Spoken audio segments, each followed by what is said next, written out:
श्री गणेशाय नमः. जय गजानन. भक्त हो, संतांचे चरित्र म्हणजे निख्खळ अमृताचा साठाच असतो. आज आपण श्री गजानन विजय ग्रंथातील 5वा अध्याय पाहणार आहोत. दास गणू महाराज या अध्यायाच्या सुरुवातीला देवाला आळवणी करताना म्हणतात की हे अद्वैता, हे सच्चिदानंदा, तू करुणासागर आहेस. मी एक पामर जीव आहे, पण तू माझा सांभाळ कर. जसे भगवान शंकर आपल्या अंगाला चिताभस्म लावतात, मोठे लोक लहानांचाही स्वीकार करतात. या अध्यायात आपण पाहणार आहोत की योग्यांचे राजे असलेले गजानन महाराज समाधी अवस्थेत कसे राहतात आणि भक्ताच्या कल्याणासाठी ते कोरड्या विहिरीतही गंगा कशी अवतरतात. चला तर मग मन एकाग्र करून या पवित्र कथेचा अनुभव घेऊया. शेगावात महाराजांची कीर्ती खूप पसरली होती. हजारो लोक दर्शनाला येऊ लागले. पण महाराजांना हा जनसागर नको होता. त्यांना एकांत हवा होता. म्हणून महाराज अनेकदा कोणालाही न सांगता महिनोमहिने अरण्यात भटकंती करायला निघून जात असत. असेच भटकत भटकत एकदा महाराज पिंपळगावला पोहोचले. तिथे गावाबाहेरच्या रानात एक शंकराचे जीर्ण मंदिर होते. जवळच एक ओढा वाहत होता. त्या शांत पवित्र वातावरणात महाराज मंदिरात गेले आणि त्यांनी पद्मासन लावले. डोळे मिटले आणि बाह्य जगाचा विसर पडून ते समाधीत लीन झाले. दुपारची वेळ झाली. गावातील गुराखी मुले आपल्या गाई गुरांना पाणी पाजण्यासाठी त्या ओढ्यावर आली. गाई पाणी पीत असताना ती मुले सहजच शंकराचे दर्शनासाठी मंदिरात गेली. आत पाहतात तर काय, एक भव्य तेजस्वी पुरुष डोळे मिटून निश्चल बसला होता. मुलांना नवल वाटले. ते एकमेकांशी कुजबुजू लागले. एक म्हणाला, अरे हे कोण बसले आहेत? आपण तर रोज इथे येतो, पण यांना कधीच पाहिले नाही. दुसरा म्हणाला, ते खूप थकले असतील रे, म्हणून बोलत नाहीत, किंवा त्यांना खूप भूक लागली असेल. काही मुलांनी आपली शिदोरी उघडली. त्यातील भाकर महाराजांच्या पुढे ठेवली. त्यांना हलवून पाहिले. बाबा, ओ बाबा, जेवण करा. पण महाराज कसलाच प्रतिसाद देनात. मुलांना भीती वाटू लागली. एक म्हणाला, अरे हे मेलेले तर नाहीत ना? पण दुसरा हुशार मुलगा म्हणाला, छे रे, ते ताठ बसले आहेत. त्यांचे शरीर पण उबदार आहे. मेलेला माणूस असा बसतो का? तिसरा म्हणाला, मग हे भूत असेल. पण त्यावर चौथा म्हणाला, अरे वेड्या, शंकराच्या मंदिरात भूत कसे येईल? शंकरासमोर तर भूतांची डाळ शिजत नाही. शेवटी मुलांनी ठरवले की हे नक्की स्वर्गातील देव आहेत. आपल्याला दर्शन द्यायला आले आहेत. त्या निरागस मुलांचा भाव जागा झाला. त्यांनी ओढ्यातून पाणी आणून महाराजांचे पाय धुतले.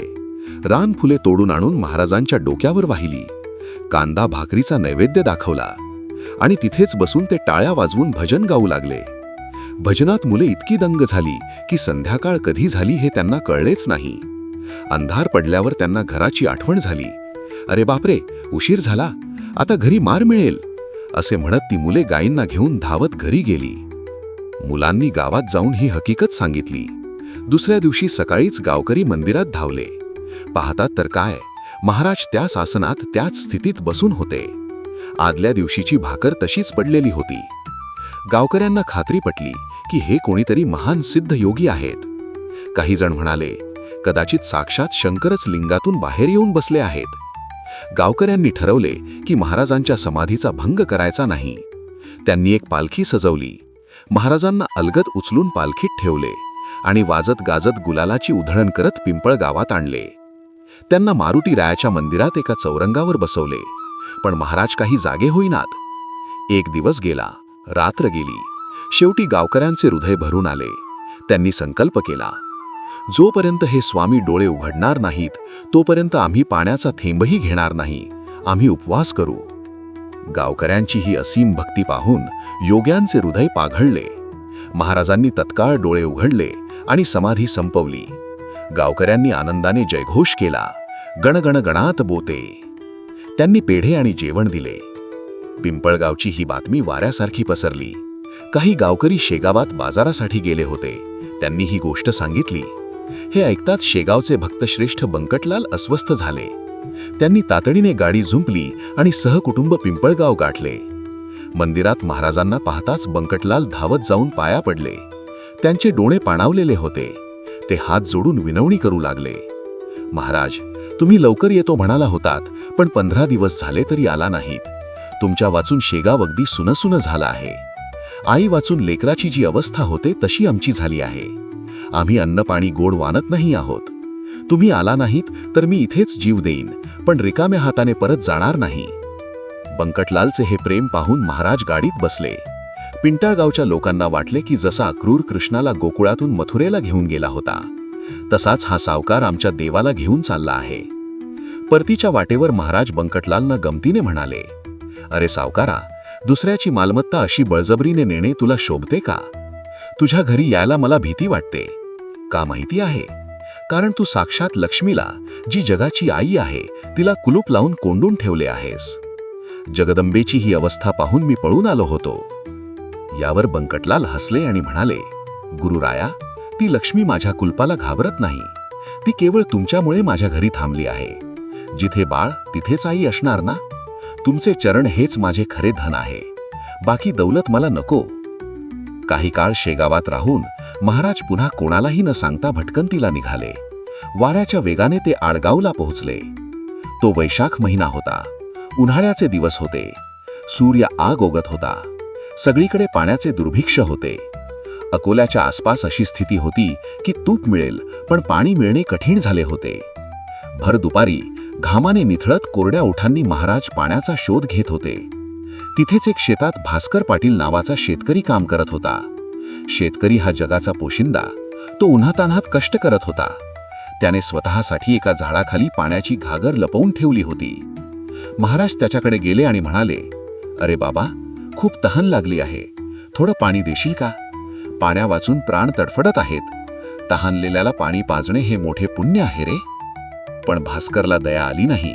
तो संतापून म्हणाला, अरे जा इथून. तुझ्यासारख्या नंग्याला रिकामटेकड्याला पाणी पाजण्याने कसले आले पुण्य? उलट ते पापच आहे. साप किंवा चोराला कोणी दूध पाजतं का? तुम्ही आळशी लोक समाजाला भार झाला आहात. मी हे पाणी माझ्या कष्टाने माझ्यासाठी आणले आहे. तुला थेंबभर सुद्धा देणार नाही. चलता हो इथून. भास्कराचे ते अपमानास्पद शब्द ऐकूनही महाराज शांत राहिले. ते फक्त हसले. ते जवळच असलेल्या एका विहिरीकडे जाऊ लागले. ते पाहून भास्कर पुन्हा ओरडला, अरे वेड्या, तिथे का जातोयस? ती विहीर कोरडी ठणठणीत आहे. 12 वर्षात तिथे पाणी नाही. महाराज म्हणाले, हो, पण मी प्रयत्न करतो. जेव्हा माणसाचे मन तुमच्यासारखे निष्ठुर होते तेव्हा त्या भगवंतालाच दया येते. महाराज विहिरीच्या काठावर बसले. आत डोकावून पाहिले. विहीर खरंच भकास आणि कोरडी होती. मग महाराजांनी डोळे मिटले. त्यांनी त्या विश्वचालक भगवंताचा धावा सुरू केला. ते कळवळून प्रार्थना करू लागले, हे वामना, हे वासुदेवा, हे प्रद्युम्ना, हे राधावा, विठ्ठला, नरहरी. इथल्या लोकांचे हाल पहा. पाण्या वाचून जीव तळमळतोय. सर्व मानवी प्रयत्न संपले आहेत. आता तूच धावून ये रे देवा. पाणी दे, पाणी दे. आणि काय अद्भुत चमत्कार! महाराजांची प्रार्थना संपते न संपते तोच त्या विहिरीच्या तळाशी खडकातून पाण्याचा एक प्रचंड लोंढा फुटला. पाताळ गंगाच वर आली. काही क्षणात ती 12 वर्ष कोरडी असलेली विहीर तुडुंब भरून वाहू लागली. हे दृश्य पाहून भास्कराचे डोळे फिरले. त्याच्या हातातील काम गळून पडले. ज्या विहिरीत थेंबभर पाणी नव्हते तिथे या महापुरुषाने केवळ प्रार्थनेने पाणी आणले. त्याला त्याची चूक उमलली. तो धावत गेला आणि महाराजांच्या चरणावर धाय मोकळून रडू लागला. महाराज, मला क्षमा करा. मी महापापी आहे. मी तुम्हाला ओळखले नाही. मी तुमचा अपमान केला. कृष्णाचाही लोकांनी अपमान केलाच होता. पण तुम्ही आईसारखे दयाळू आहात. तुमच्या या चमत्काराने माझे अज्ञान दूर झाले आहे. आता मी तुमचे चरण सोडून कुठेही जाणार नाही. महाराजांनी त्याला प्रेमाने उठवले आणि म्हणाले, अरे बाबा, तुला डोक्यावरून पाणी आणावे लागू नये म्हणूनच देवाने हे पाणी दिले आहे. आता या पाण्याने छान मळा फुलव. प्रपंच का सोडतोस? पण भास्कर म्हणाला, नाही गुरुदेव, माझ्या निश्चयाची विहीर कोरडी होती. तुमच्या कृपेच्या स्फोटकाने ती फोडली आणि तिथे श्रद्धेचा झरा निर्माण केला. आता मी फक्त भक्तीचाच मळा फुलवीन. भक्त हो, संतांचा सहवास असाच असतो. तो क्षणार्धात माणसाचे जीवन बदलून टाकतो. त्या विहिरीचे पाणी लोकांनी तीर्थ म्हणून प्यायले, जे अमृतापेक्षाही गोड होते. दासगणू महाराज म्हणतात, हा गजानन विजय ग्रंथ भक्तांना सन्मार्ग दाखवणारा आहे. श्री गजानन महाराजांच्या चरणी आपणही नतमस्तक होऊया. शुभम भवतु. श्री गण गण गणात बोते.